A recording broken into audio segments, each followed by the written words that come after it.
Forecast. I'm Joseph, the host of the UFC Forecast, and we're back for the final predictions and bets for UFC Singapore. And in the main event, we got Max Blessed Holloway against the Korean Zombie. And this card is stacked top to bottom with some live underdogs. And I'm ready to snipe some bets. So before we get into the post-weigh-in face-off show, make sure you smash that like button and suplex the subscribe button.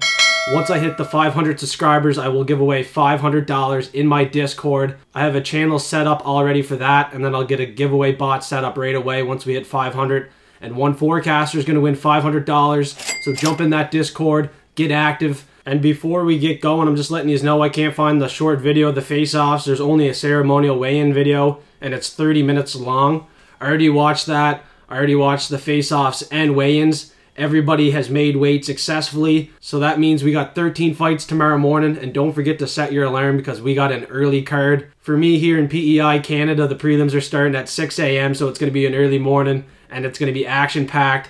So let's get her going with the prelims here. This is the final forecast, and the first fight of the night, we got SeungWoo Choi and Jarno Errens, and Jarno Errens is looking like a dog at the face-offs, and he's ripped, he's in shape, ready to go, had no problem cutting weight here, it seems. But this is only his second fight in the UFC. He's still pretty green right now, and he's pretty low output. Against William Gomis, I would have liked to see more output. I know he had good moments on the ground and on the feet, but you know, it's just not enough for me to pick an underdog like Errens against a guy like SeungWoo Choi who has experience here. His debut fight was against Movsar Evloev. That went the distance. I don't think Errens has the ability to submit him, but he might have some moments in this fight. I'm going to stick with my original prediction on this one. I really like SeungWoo Choi for the decision win. He has wicked kicks, and he's going to be more volume in my opinion, and he's going to be technical and accurate. So through the course of 15 minutes, I think he's going to shine in this fight and get it done on the judges' scorecards. He's close to home, and I think the Singapore judges are going to give him the win in this fight. And I know a lot of people are taking the stab at the underdog here, which made me think about hedging out on this fight, but I'm fairly confident SeungWoo Choi is going to get the job done here. He's only 2 years older. He's fought the far more better competition, and I believe he's going to get her done. And next up, we got a massive underdog, Liang Na, $5 against JJ Aldrich.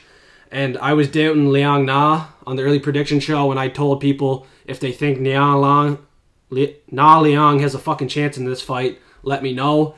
And people let me know. People think she's live. And at this price, you know, you got to take a little stab at it, especially in the first round, man. $15 in round one for her.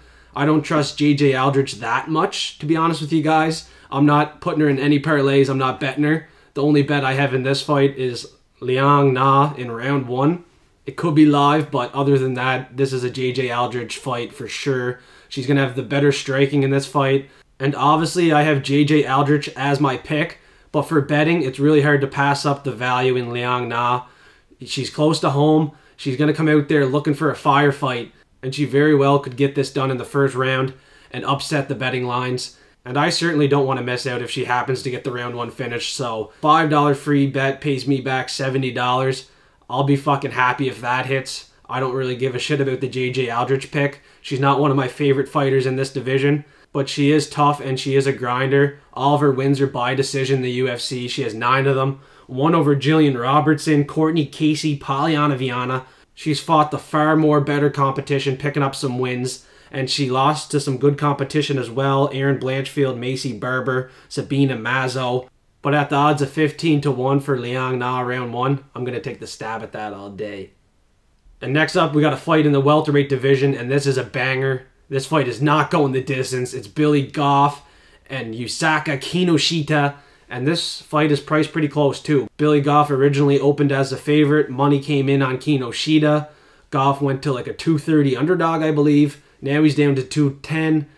And I still think Billy Goff's a play here, but I couldn't make him my underdog of the week. I haven't seen enough from him yet.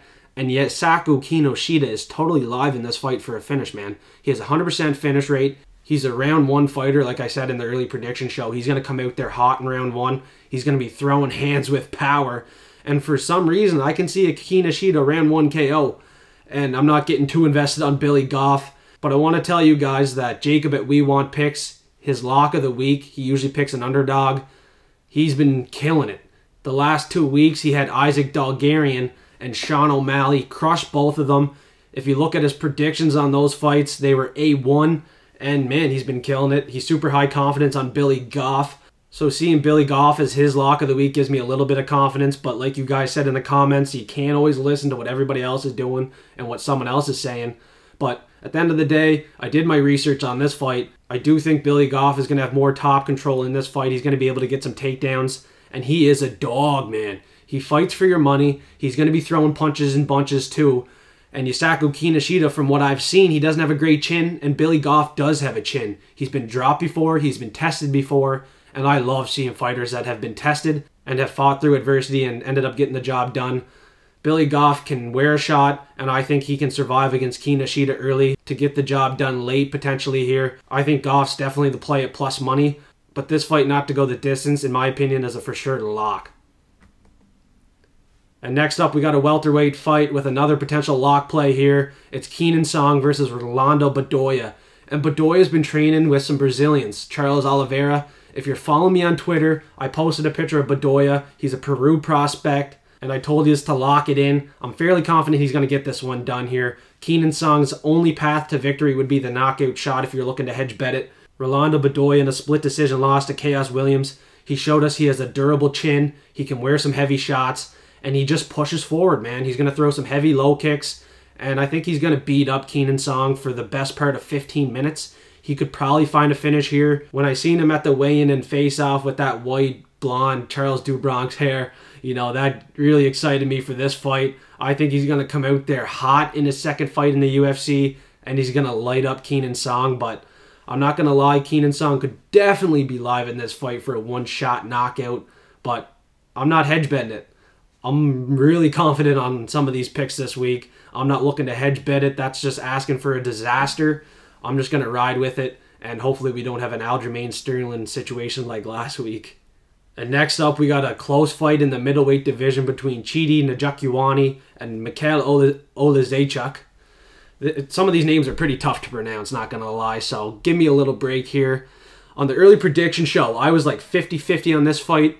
Originally, I gave Chidi as a prediction, and then I thought about it, and then I gave Michal Oleksiejczuk as my prediction.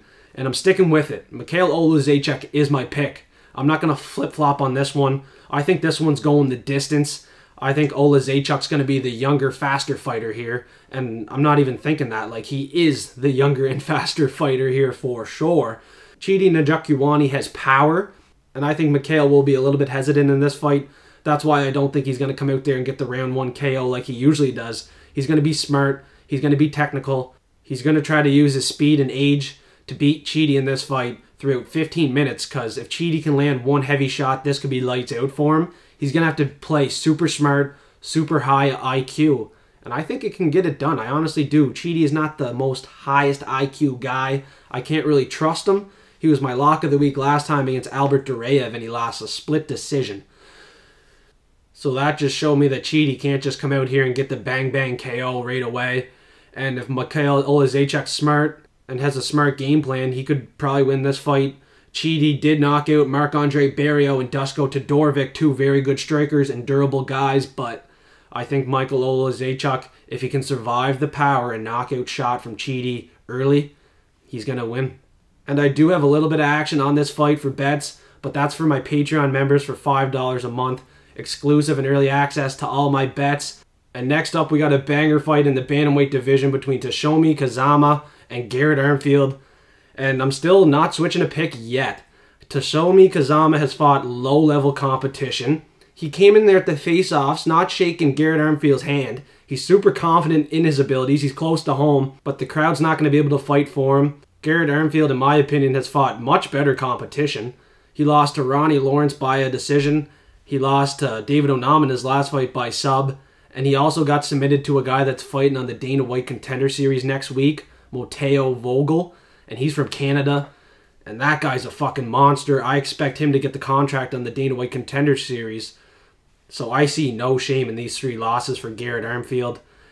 Kazama's losses, 2 of them, came in the last 2 years by KO. His chin is questionable. I wouldn't trust it, and if it goes the distance, I really like Armfield in this fight. Fighting that better competition, he has the experience, and I think the USA has better infrastructure than Japan.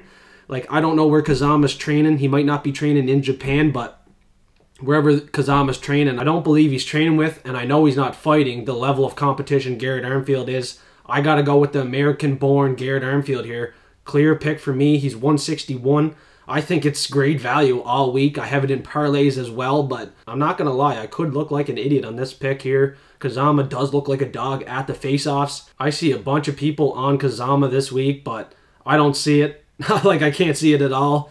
His last fight, he got smoked against Rinya Nakamura. Nakamura is 7-0. One of the top prospects, so really no shame in that. But like I said, man, he was knocked out before in the last 2 years. Don't love his chin. I honestly think he's too wild of a fighter in there. Armfield's going to have a good game plan. He's going to be the more technical, smarter fighter in there, and I really don't see him losing this fight. And next up in the heavyweight division, we got Waldo, Cortes-Acosta, and Lukasz Brzeski. And Brzeski was like 350 at the start of the week. Money has been pouring in on him, man. 275. And this is another spot where, like, I'm asking myself, should I hedge this? Does Brzeski legitimately have a chance here against Cortes-Acosta, who's going to be way more athletic, who has 20 pounds on Brzeski, and who did get taken down to De Lima like 6 times and controlled in that fight. But De Lima had the size advantage against Cortes-Acosta in that fight, and Acosta is clearly heavier than Brzeski in this fight. I think he's going to avoid getting taken down. If he does get taken down, he should pop right back up. He's going to look to keep this fight on the feet, fight off that jab. I think he's going to be more volume on the feet, landing the cleaner strikes, getting this done by a decision on the judges' scorecards. Acosta has 2 wins in the UFC, both by a decision, against 2 guys that aren't the highest level heavyweights that he probably should have finished if he was a real prospect. But I still think Waldo's fairly decent, and he's good enough to beat Lukasz Brzeski. Waldo will beat a lot of guys in heavyweight at the bottom end of the division. But once he gets a step up in competition, I'll probably be looking to fade him. I don't know where his power's at. And like I said on the early prediction show, Lukasz Brzeski has formerly fought at 205. He's a fairly small heavyweight, and I don't think he's going to beat many guys in the heavyweight division. And if you haven't yet, make sure you smash that like button and suplex the subscribe button. I really appreciate that support. Once we hit that 500 subscribers, I'll give away $500 to one lucky forecaster in my Discord. So make sure you join that Discord. The link is in the bio below. And there's already forecasters in there active, giving their bets and picks each week. I expect to see you guys there. And we're going to crush it here on the main card at UFC Singapore. And we're starting it off with a heavyweight banger between Junior Tafa and Parker Porter. And this is the one where I'm putting the tinfoil hat on. I'm officially changing my pick on this fight here. Junior Tafa's getting the round 1 KO. His brother already knocked out Parker Porter round 1. Parker Porter has 4 knockout losses and 3 submission losses. Every loss has came in round 1. And at plus money, Junior Tafa round 1, I think it's a super hammer smash. He's going to get it done, boys. 3 knockouts in round 1 for him. All of his wins come by KO as well. Junior Tafa's the play here, KO. His last fight, I think it was just a little hiccup against Muhammad Usman. He looked good in the first round. Muhammad Usman had power in that fight. So Tafa had to be aware and hesitant at times not to get caught. And I don't think he has to worry about the power in this fight. Parker Porter doesn't have too much power. I know you guys are going to be like, well, he knocked out Braxton Smith. Well, Braxton Smith was a bum. He folded in that fight and just turtled and gave Parker Porter the win. I don't think Braxton Smith is what everyone expected him to be. And Parker Porter is just a guy at the bottom of the heavyweight division. They just feed guys they want to hype up. So if you can get past Parker Porter, you're going to be a decent prospect in the heavyweight division, in my opinion, I guess. Like, this should be a winnable fight for Junior Tafa, man. His brother is going to give him the game plan and tell him exactly what he needs to do to knock out Parker Porter cold here. Should be an easy round 1 play, in my opinion. And I'm sorry to anyone that placed bets on Parker Porter that listened to me on the early prediction show. I'm not going to lie. Parker Porter could last 15 minutes, could take down Junior Tafa and expose him just like Muhammad Usman did. But I can't trust it. I don't see it happening. I switched my pick Tuesday, probably immediately after I had the video out there. So that was just a mistake, taking Parker Porter on the early prediction show. I got the tinfoil hat on now, and I think it's a guarantee. And next fight of the night, we got a women's fight in the flyweight division, and this is a title contender fight between Erin Blanchfield and Taila Santos. And Santos, throughout the week, I found out she has a lot going on in her life. She had visa issues. She owed a fair bit of money to some family members and trainers. And that could be a red flag in this fight, but another red flag is Erin Blanchfield is ready to fucking go this weekend. And my boy MMA Jesus is locked in round 1 sub for Erin Blanchfield. And I kind of agree Blanchfield is going to be live for that sub, but I don't know if it's going to be round 1. We've seen her go the distance before, so that's also very likely that she just dominates this for 15 minutes. And at the start of the week, I was kind of more confident in the decision win for her, because Taila Santos just lost a split decision to Valentina, who is on the decline, but, you know, Taila fought a very good fight. She had looked very good on the ground, and I think for the most part, she can avoid some takedowns. She can get back up to her feet, and she can probably not get submitted. Like I said, my boy MMA Jesus, he's locked in on Erin Blanchfield off round 1 sub. I'm going to put the tinfoil hat on, but it's not for the round 1 sub. It's just for the submission. I'm thinking she will find it in this fight within 15 minutes. I wouldn't load up on round 1, that's for sure, but at 5x, Erin Blanchfield's submission, her last 3 wins coming by sub, I'm going to smash it. And next up, we got a high-level prospect coming out of Japan, Rinya Nakamura versus Fronie Garcia, who's coming off 2 losses in the UFC, one to Brady Heinstein, the other coming to Journey Newson. And if you're wondering who his 3rd loss was to, it was to a 7-6 opponent. So, I mean, 7-0 Rinya Nakamura should fly in this fight. Round 1, absolute domination, cut and dry. And if you're looking for a prop bet for Rinya Nakamura this week, I'd keep it safe. I'd just play it by finish. I do think it's going to be a KO round 1 for him, but I do see some people taking the sub. It doesn't hurt to play it by finish. He has really fast and powerful hands. He does have a wrestling background if he needs to use it. He's very equipped on the ground, but on the feet, man, this guy is a killer. 1-punch power, and he's just shutting guys lights out in round 1. 5 out of 7 wins by KO. There's really no doubt in Rinya Nakamura in this fight. This is just one of those fights where, you know, at this price, you don't think about it. The Japanese guy is going to win here in a setup fight close to home. He's going to get the finish, and he's going to dominate Fronie Garcia. Not much more to it. And next up, we got JJ Aldrich against Alex Bruce Leroy Caceres. And I didn't have a dog of the week at the start of the week.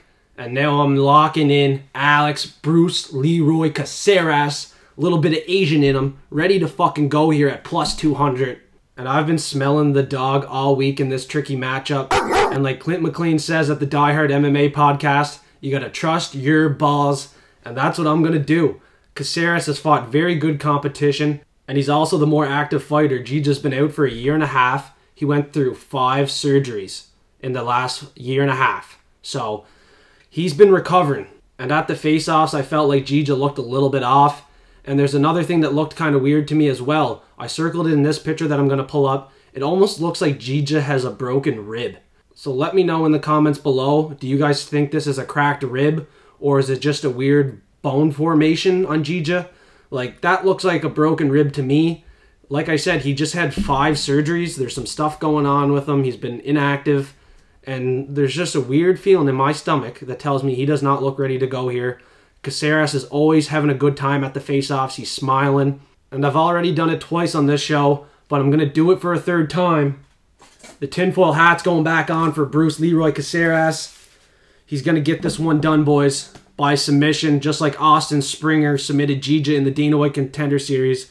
Alex Caceres will take his back at some point in this fight and strangle him. JJ's going to tap, and if he doesn't tap, he's going to have a nap. Caceres has 7 submission wins and 4 knockout wins. All around, he's a very tricky fighter to fight for anyone in this division, let alone a guy coming back after a year and a half and 5 surgeries. I forecast we're about to see JJ's grappling get exposed here. There's only one rule in this fucking jungle. When the lion's hungry, he eats. And next up, we're just going to leave the tinfoil hat on, I guess. We got Anthony Smith and Ryan Spann. We got Anthony Smith at plus money, and I locked him in. Lock of the week. I made a shorts video on YouTube. I posted on Twitter and Instagram. Make sure you guys follow me on all platforms. Make sure you get in that Discord. Get that early access. It's going to go a long way. Because Anthony Smith was $2.20, he's now $2. The last 6 fights for Ryan Spann all ended in round 1. He's only won 3 of them. He lost the other 3. He also is coming off a submission loss in round 1 to Nikita Krylov. Anthony Smith already submitted Ryan in round 1 a couple fights ago. I don't see anything changing here. In that last fight, Anthony Smith had more power on the feet. He dropped Ryan Spann there, and then he ended up getting the back of him. I think this is a finish play. I wouldn't even load up on the sub because Anthony Smith showed us in that first fight he had more power on the hands. He was the better striker. So I don't understand how in the hell he's an underdog here, and that's why I'm super confident in him as lock of the week. We already know this stylistically is not a good fight for Ryan Spann, so I don't really know why they're making this fight happen again. I kind of think they want Anthony Smith to get another W. He's on the commentary team. They think highly of him. He lost his last 2 fights. He had to fight Magomed Ankalaev and then Johnny Walker. So those are 2 very good losses to have on the resume. No shame in that. I can't believe a lot of people are sleeping on Anthony Smith this week. I think we've seen enough in the first fight to tell us that nothing's going to change here in the second fight. We're just going to have a deja vu moment, and Anthony Smith should come in here and smash him. And next up, we got the main event of the evening, Max Blessed Holloway and the Korean Zombie. And unfortunately, this could be it for the Korean Zombie. It could be time to hang them up in Singapore, close to home. He can't strike with these guys anymore, especially with a guy as high level as Max Holloway. Holloway is one of the best boxers in the UFC, super high volume, and I expect him to get the knockout shot in this fight. If he doesn't, I'm going to be surprised, man. He's going to be pushing the pace, and his last couple fights did go the distance, but it was against Arnold Allen, Yair Rodriguez. There's no doubt he had trouble finishing those guys, but at 36 years old, Chan Sung Jung coming off a knockout loss to Volkanovski, who arguably got outstruck to Max Holloway in their fights. I think this is super cut and dry, Max Holloway KO all day long here. And I think this fight's a no-brainer for everyone. Clearly, Max Holloway's going to get the job done here. But a lot of people want to know, is it going to be the knockout? Is it going to be the decision? In my opinion, he's going to find the knockout. I don't know what you guys think, but I'm pretty high on that knockout shot for Max Holloway. He has 5 rounds to work here, but the Korean Zombie is super tough. He's probably too tough for his own good, but I'm thinking the judges are going to have to stop this one. Too much volume, too much pressure from Max Holloway. And next up, it's time for the lock and dog of the week. This week, my lock of the week is going to be an underdog, Anthony Smith. I got him at plus 120 in the rematch against Ryan Spann. And Anthony Smith, his last win was to Ryan Spann in round 1 by submission, so I'm fairly confident he's going to get it done. And we're going to have a deja vu moment here. And my dog of the week is going to be Alex Bruce Leroy Caceres at plus 200. He's a tricky style for anyone in this division, and especially for a guy that's inactive, hasn't fought in a year and a half, coming off 5 surgeries. And he also has a bad loss to Austin Springer on the Dana White Contender Series. My boy Alex Caceres has a big win over Austin Springer in round 1. That's a little bit of MMA math for you. It doesn't always work out, but I think it will this weekend. And next up, it's time for the props of the week. And this week, my lock prop is going to be Anthony Smith by finish. It's plus 150, and he has 34 out of 36 wins by finish. His last win was a round 1 submission to Ryan Spann, and I expect nothing to change in this fight here. And my value prop, it's obviously Anthony Smith round 1. They're going to give it to us at plus 300. That's an easy 4x for everyone. And this week, I have an extra value prop thanks to my boy MMA Jesus. I'm going to tail him on this one. Erin Blanchfield by submission. It's 5x, and that one is going to be easy bread for everybody. If you guys don't know who MMA Jesus is, make sure you guys follow him on YouTube, follow him on Instagram. He also made me some money this week. He gave me a boxing bet. I'll pull that up. And these 2 cash with ease, man. 2 locks of the night, Wednesday night boxing. MMA Jesus made me some money, and soon I'm going to be sending him a donation. He's been helping me make some bread throughout the week, so the least I can do is give him a little donation. And for my underdog prop of the week, I'm going Alex Caceres by submission. JJ has been submitted before to Austin Springer, and Austin Springer was submitted to Alex Caceres, so that's some MMA math for you. You know, it doesn't always work out, but for some reason I think it's going to work out in this fight, and Alex Caceres is going to cash in here as a huge underdog, and it's plus 600 for the submission. He has a very tricky style, and I think he's going to get this done. I'm going to trust my balls. And once again, before I go, I just want to thank everybody for tuning in to the UFC Forecast. Don't forget to smash that like button, suplex the subscribe button. Once I hit 500 subscribers, I will give away $500 in my Discord. And please join the Discord. It's absolutely free. We have a community going and growing as we speak. So I expect to see some new forecasters in there. And if you want early and exclusive access to my bets, just join Patreon. It's only $5 a month. I have a bunch of bets out there this week, and I am ready to snipe in Singapore.